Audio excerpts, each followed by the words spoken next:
মজলুম ছিলেন, আপনি জালেম হয়ে উঠবেন না।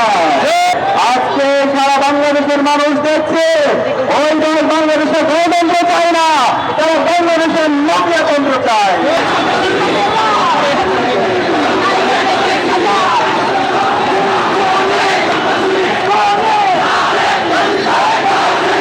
একটা দল পাগল হয়ে গেছে।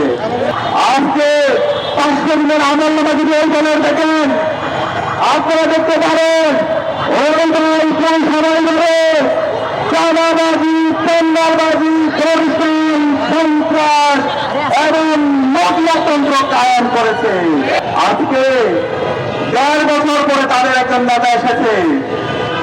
ওই নেতা আসার পরে আমরা দেখতে পেয়েছি ওই দলের সন্ত্রাসীরা আরো লাগামহীন হয়ে উঠেছে। বাংলাদেশের প্রতিটি ক্যাম্পাসে সেই গণতন্ত্রের ধারা শুরু হয়েছে, সেই গণতন্ত্রের ধারা বন্ধ করার জন্য পাগল হয়ে গেছে। আজকে সারা বাংলাদেশের মানুষ দেখছে ওই দল বাংলাদেশের গণতন্ত্র চায় না, তারা বাংলাদেশের নকলাতন্ত্র চায়। আমরা বলতে চাই ওই বিএনপি সন্ত্রাসীরা আর কোন নবন্ধের উপর তারা হামলা করে আমরা সারা দেশে 18 কোটি জনতাকে প্রতিরোধ করে তুলবো। আর ছাড় দেওয়া হবে না, আর ছাড় দেওয়া হবে না। জনাব তারেক রহমান, আপনি মজলুম ছিলেন, আপনি জালেম হয়ে উঠবেন না, ছাড় দেব না।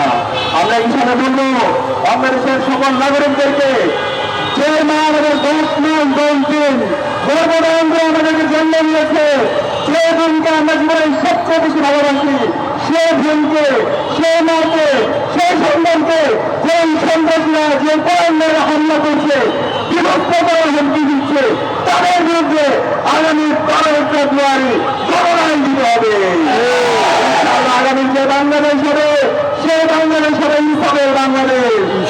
আগামী যে বাংলাদেশ হবে সেই বাংলাদেশের চাঁদাবাজ, টেন্ডারবাজ, সন্ত্রাস এবং দর্শকের কোনো ঠিকানা হবে না। আমরা বলতে চাই নির্বাচন কমিশনার, আপনারা কি করছেন? আপনারা হাতে ছুরি নিয়ে বসে আছেন কেন? আপনারা বিচারের পিছন দিক দিয়ে এরকম দর্শক খুনে আসিনার এবং যারা স্পেসিফিক কাঠামোকে রেখে দিতে চায় সেই জন্য জনতার নির্বাচন দিয়ে আবার সেই স্পেসিফিক কাঠামোকে রেখে দিতে আমরা এটা সহ্য করবো না। সকল দলের জন্য লেভেল প্লেইং ফিল্ড নিশ্চিত করতে হবে। একই সাথে শেরপুরে জামায়াতের নেতা রাজাউল ভাইয়ের হত্যা সহ যে বিএনপি সন্ত্রাসীরা জড়িত আছে তাদেরকে জেলে সময় আসতে হবে।